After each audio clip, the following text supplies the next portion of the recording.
La razón por la que la mayoría de la gente no disfruta de la oración es porque no sabe cómo orar.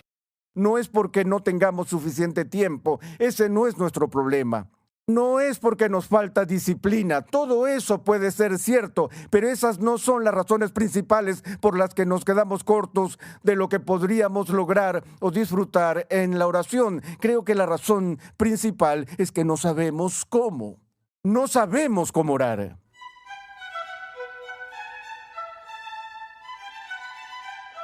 Como cristianos tenemos el privilegio y la responsabilidad de comunicarnos con el Creador y sustentador del universo. Sin embargo, muchos cristianos descuidan la oración.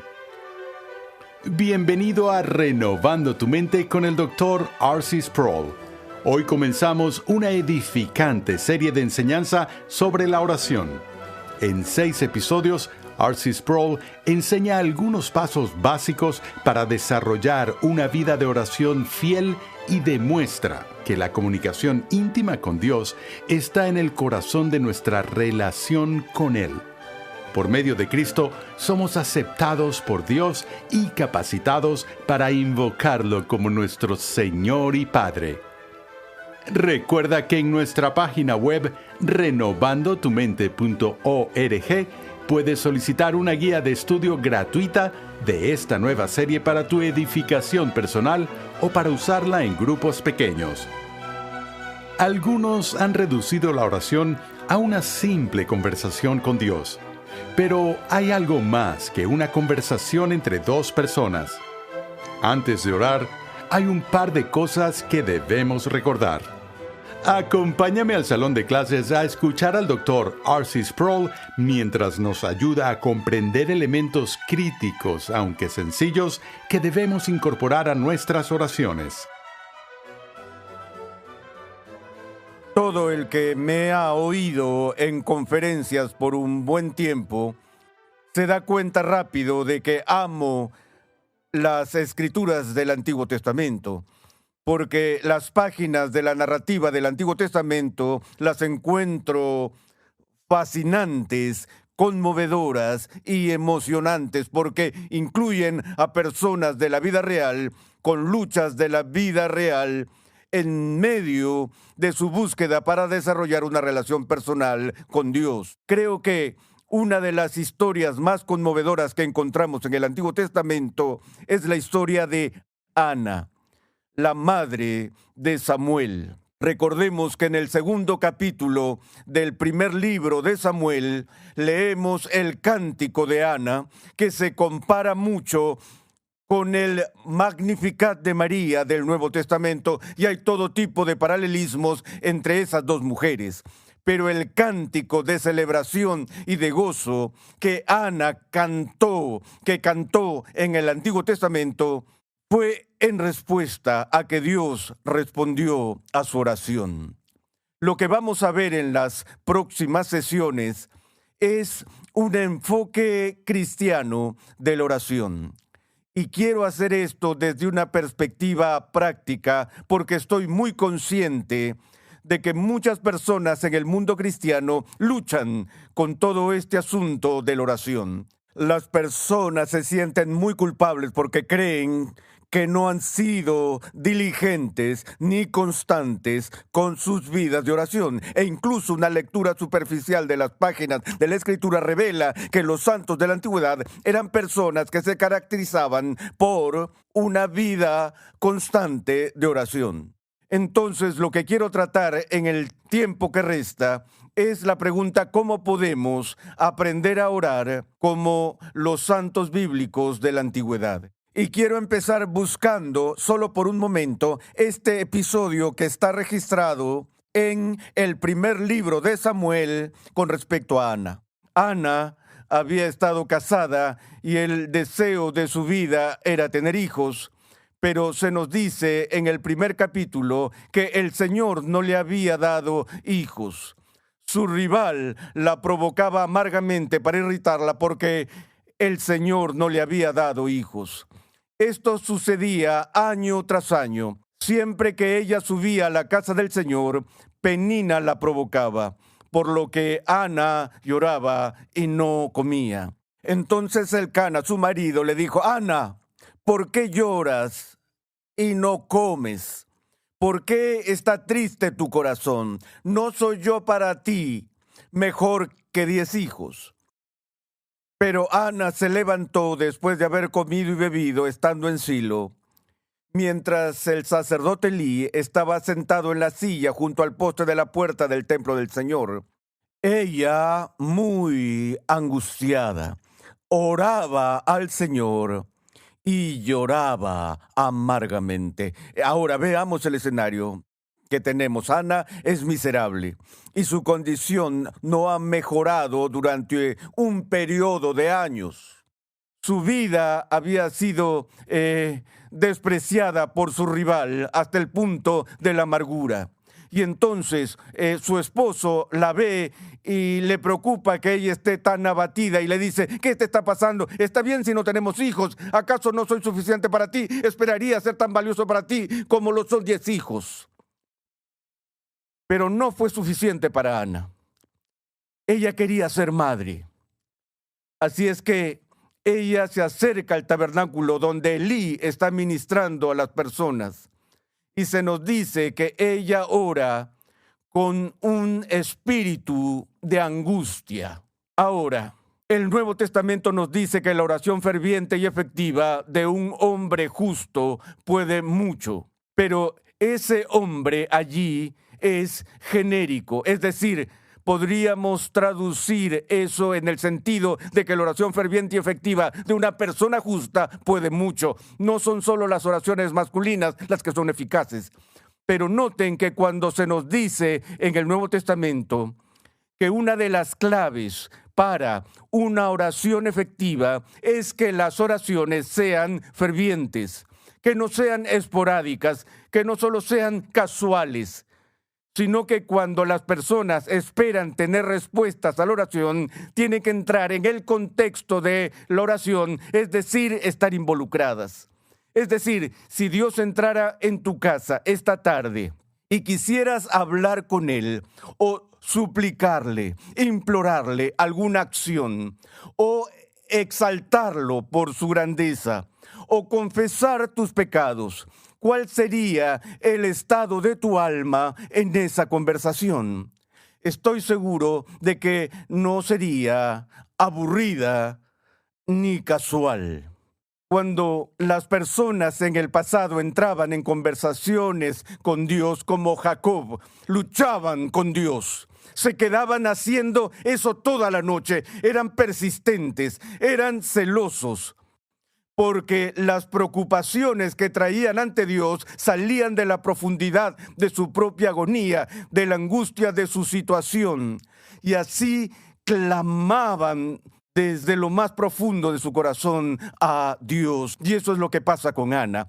Muy angustiada, oraba al Señor y lloraba amargamente. Entonces hizo voto y dijo: «Oh Señor de los ejércitos, si te dignas mirar la aflicción de tu sierva, te acuerdas de mí y no te olvidas de tu sierva, sino que das un hijo a tu sierva, yo lo dedicaré al Señor por todos los días de su vida, y nunca pasará navaja sobre su cabeza». Mientras ella continuaba en oración delante del Señor, Elí le estaba observando la boca. Pero Ana hablaba en su corazón, solo sus labios se movían y su voz no se oía. Elí, pues, pensó que estaba ebria. Entonces Elí le dijo: «¿Hasta cuándo estarás embriagada? Echa de ti tu vino». Pero Ana respondió: «No, Señor mío, soy una mujer angustiada en espíritu. No he bebido vino ni licor, sino que he derramado mi alma delante del Señor. No tenga a su sierva por mujer indigna. Hasta ahora he estado orando a causa de mi gran congoja y aflicción». «Ve en paz», le respondió Elí, «y que el Dios de Israel te conceda la petición que le has hecho». Y su oración fue contestada. Era una oración que ni siquiera fue pronunciada audiblemente. Fue una oración que ella hizo en silencio, movió los labios mientras oraba, pero se dirigía al Dios que puede escuchar el grito interior de su alma desde el corazón. Justo anoche hablé con una mujer que estaba casada con un ministro.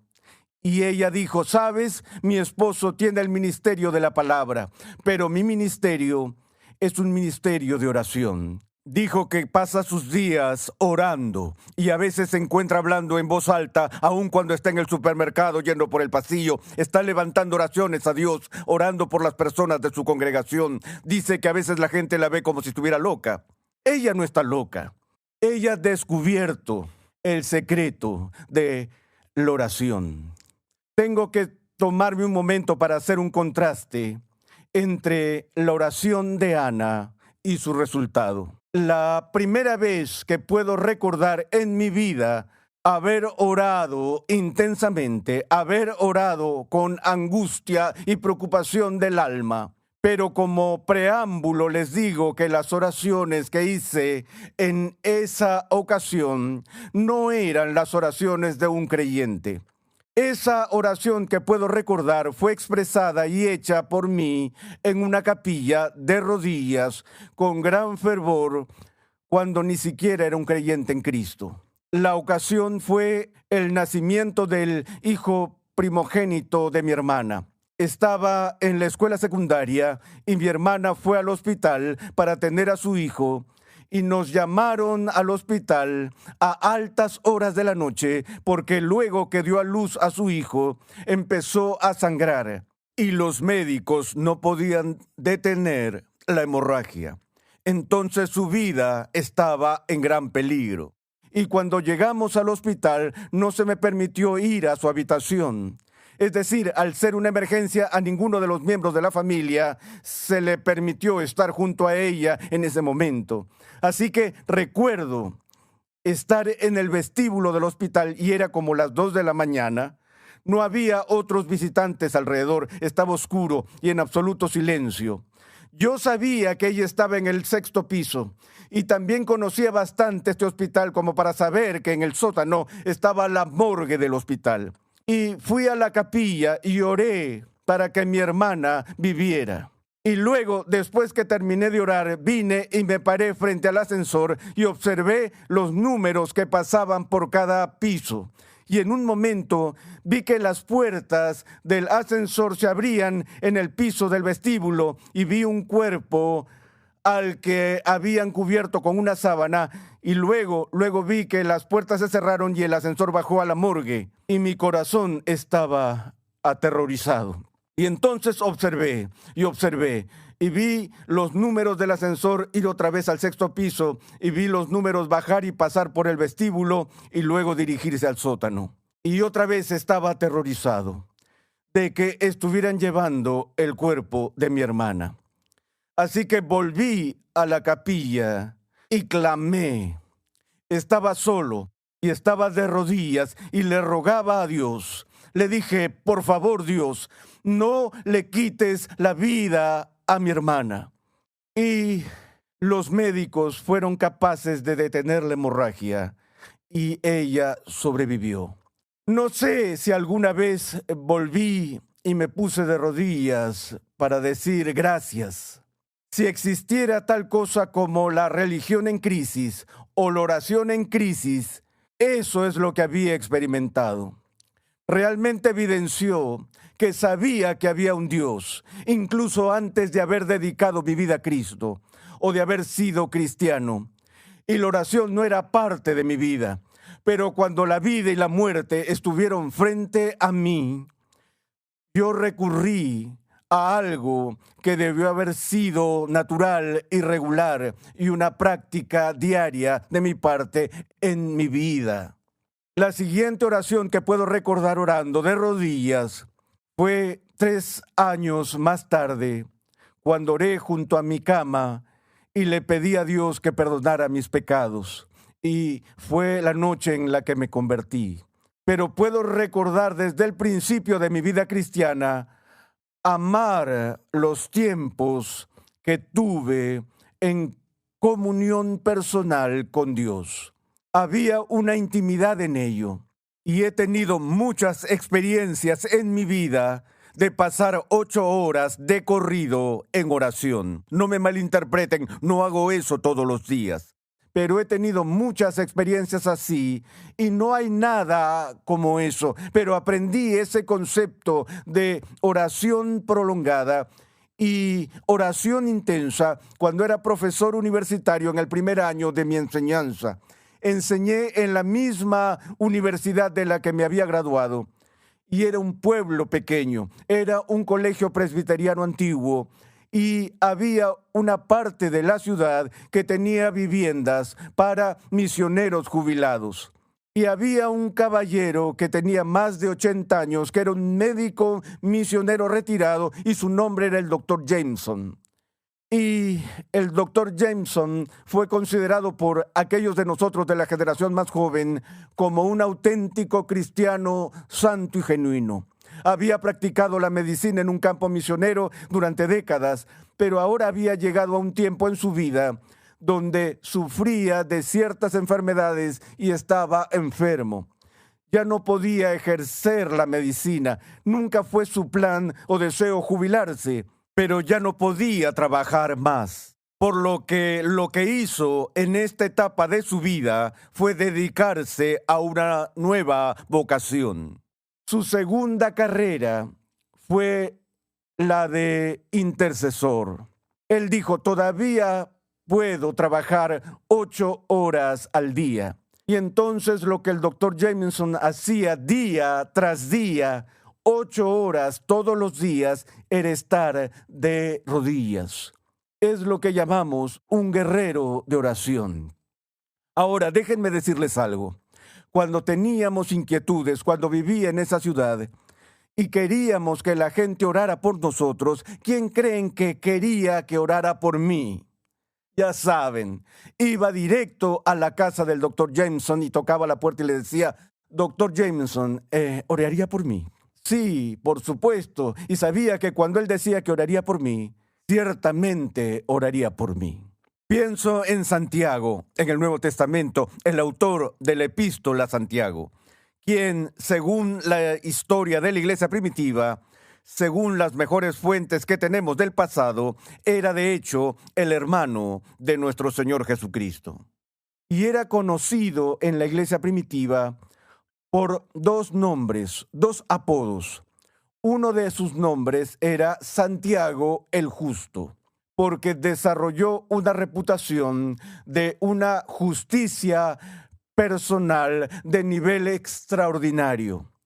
Y este era un tipo que no se convirtió a su hermano hasta después de que su hermano resucitó de entre los muertos. Y pasó de escéptico a creyente con el título de Santiago el Justo. Pero creo que su otro apodo fue aún más revelador. Y su otro apodo, según lo que se decía en el pasado, era Rodillas de Camello Viejo. Rodillas de Camello Viejo. Hace poco pasé un tiempo con mis nietos en Virginia y estábamos sentados alrededor de una mesa y mis nietos estaban jugando y me observaron y ellos me llaman Abú y me dijeron, Abú, ¿cómo es que tu cara parece de cuero? Salió de la boca de los niños. La mayoría de la gente no se acerca para decirme por qué tu cara se parece al cuero.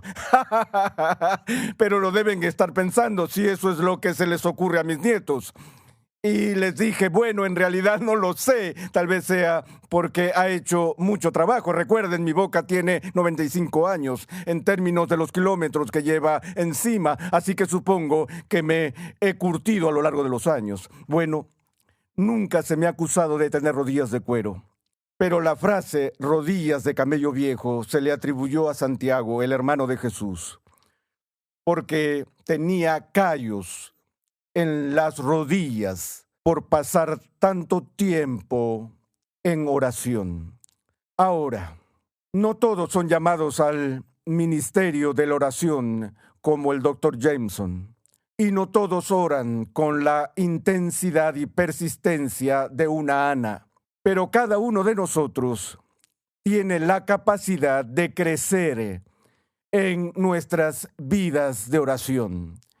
Y algo que me parece un poco triste es que tendemos a ver la oración como un deber sagrado, tan solo como un deber. Y la forma más rápida que conozco para que a la gente no le guste algo es exponerlo como una obligación, porque entonces se convierte en una carga y podemos culpar a las personas y demás. Pero en realidad, sí, la oración es un deber. No puedo negar que es un deber. Somos llamados y mandados por Cristo y los apóstoles a ser constantes en la oración. Tenemos ese mandato ante nosotros, pero ya sabemos que es nuestro deber, por lo que no voy a perder tiempo hablando de nuestra obligación de orar. Lo que quiero que veamos es la oportunidad que nos da. Qué dulce es para nuestras vidas estar comprometidos, tener la oportunidad de entrar en la presencia misma de Dios y hablarle a Él. Hablarle desde el nivel más profundo de nuestras preocupaciones y de nuestros corazones. Y no debemos considerarnos fracasados solo porque no hemos tenido tanto éxito en lograr una vida de oración constante.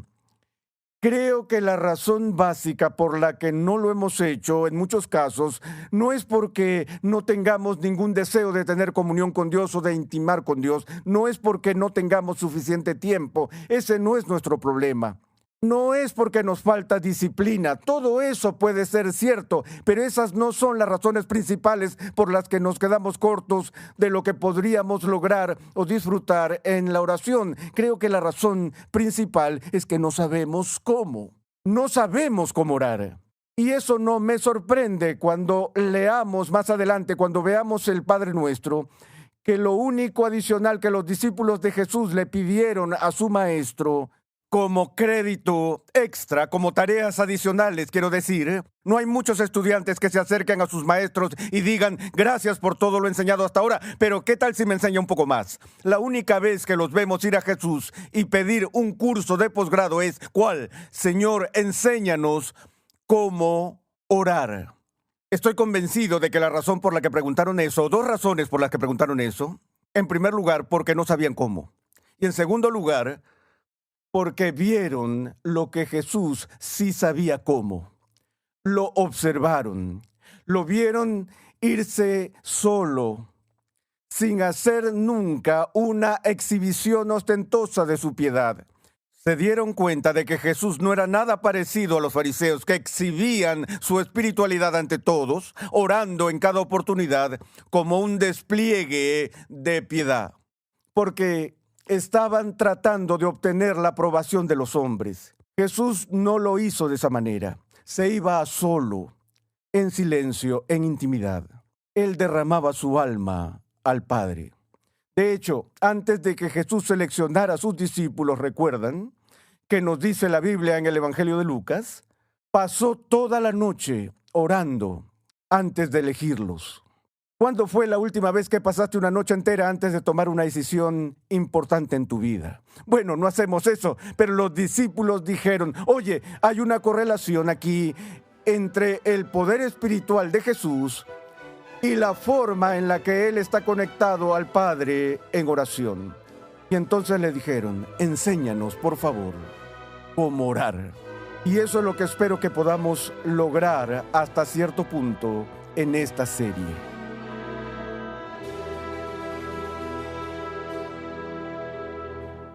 Los discípulos le preguntaron a Jesús sobre cómo orar porque lo observaban a menudo orando. Conexión Ligonier ya está disponible.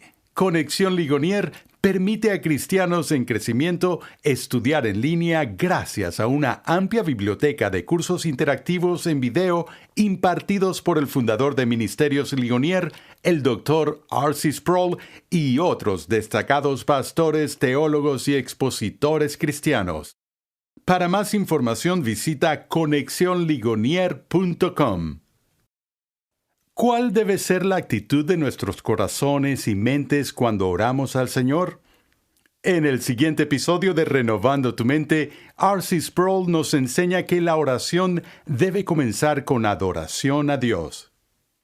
Escucha un avance de nuestro próximo programa.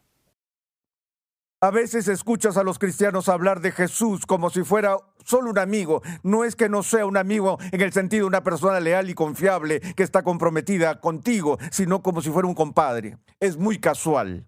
Oye, Jesús, ¿a dónde vamos a ir hoy? ¿Vamos a ir a la playa? ¿Qué vamos a hacer? Cuando nadie, ni un cristiano en su sano juicio, se relacionaría con Jesús de esa forma si entrara al salón. Renovando tu Mente es una producción de los Ministerios Ligonier, la confraternidad de enseñanza fundada por el Dr. R.C. Sproul. Nuestra misión, pasión y propósito es ayudar a las personas a crecer en su conocimiento de Dios y su santidad. Para contactarnos, por favor envíanos un correo electrónico a programa@renovandotumente.org con tus preguntas, testimonios y comentarios. Sintonízanos nuevamente en esta misma emisora y en este mismo horario y únete a nuestra gran comunidad virtual en las redes sociales.